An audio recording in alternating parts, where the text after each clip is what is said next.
When we die, our soul departs from our body. And the soul goes on a journey. And that is when the soul descends into the grave to be reunited with our bodies. And when the soul is coming down, it witnesses the janazah, the funeral.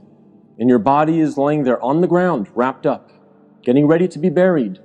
And you're descending and you're seeing this, and you're hearing it, you're experiencing it. And when the people then take your body and place it in the grave, your soul descends in there, into the grave, to be reunited with your body.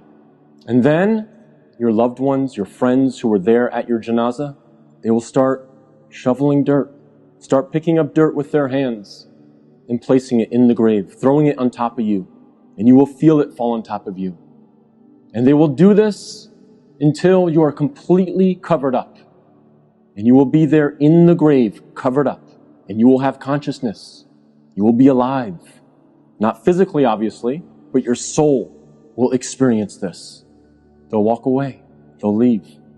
And you will hear their footsteps, as the Prophet, peace and blessings be upon him, said, that you will hear their footsteps as they walk away. And you will be there alone, in the grave, by yourself. Darkness. Silence. What happens at that point? Two angels come to you, Munkar and Nakir, and they ask you three questions. Perhaps the most important questions you will ever be asked, and the three most important questions you will ever answer. And those questions are, what is your deen? Who is your prophet? And who is your Lord? And if you answer these questions correctly, all three of them, your stay in the grave will be one of peace. You'll have peace. You'll have pleasure. Until the day of judgment, when the horn is sounded, and you are raised up out of your grave. But if you don't answer these questions correctly, all three of them, your stay in the grave will be full of pain.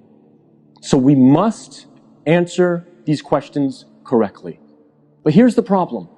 A lot of us say to ourselves at this point, I'm good, because I'm a Muslim, and I know the answers to these questions, and I'll answer them correctly. This is a problem.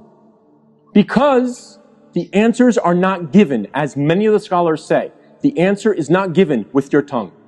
The answer is not given with your brain. The answer is given with your heart. What is in your heart will come out at that moment. If you lived your life not really striving to be a Muslim, a true Muslim, trying to practice, then Islam really was not in your heart. So we have to make sure that we're striving, again, to the best of our ability. I'm not asking for perfection. I'm not asking for scholars. I'm not asking for you to be of the best character like the Prophet, peace be upon him, but we must strive for it. So that on that day, when these angels come to us and they ask us these questions, what is in our heart will naturally come forward. The answers, the correct answers, will come forth.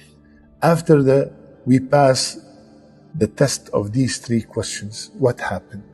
An order from Allah with 5 glad tidings. First, the grave will be furnished from Jannah.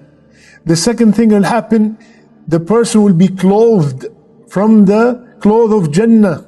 All these are taught to us by Rasulullah sallallahu alaihi wasallam, and they have authentic hadith to support them. And then the person in the grave, a gate of Jannah will be opened for him or her, and its breeze will come to him or her, and he smells its fragrance, and he feels the delight. A fourth, the grave will be made spacious as far as the eye can see. The life of the barzakh, the life of the grave, is completely different than this life. Allah will make the grave very spacious. And fifth, he will be given the glad tidings of Allah's pleasure and Jannah. Allahu Akbar. Then a man with a beautiful face, beautiful garment, and sweet odor comes, and the person in the grave will say, "Who are you? You look so good. You have such a beautiful smell. Who are you? Your face is perfectly beautiful." Then the person will reply, "I am your good deeds." I am that salat that you prayed.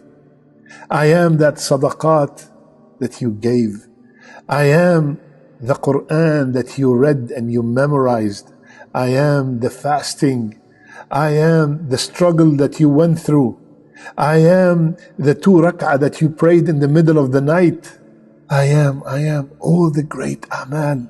A man with a good face that will be our companion till the day of judgment. Allahu Akbar. Allahu Akbar. فَوَرَبِّكَ لَنَسْأَلَنَّهُمْ أَجْمَعِينَ عَمَّا كَانُوا يَعْمَلُونَ. Ya Allah. Ya Allah. Allah Azza wa Jal swearing by himself. فَوَرَبِّكَ. What is he saying? I will ask them 100%. I will question everyone about what they used to do. We will be questioned about everything. Everything.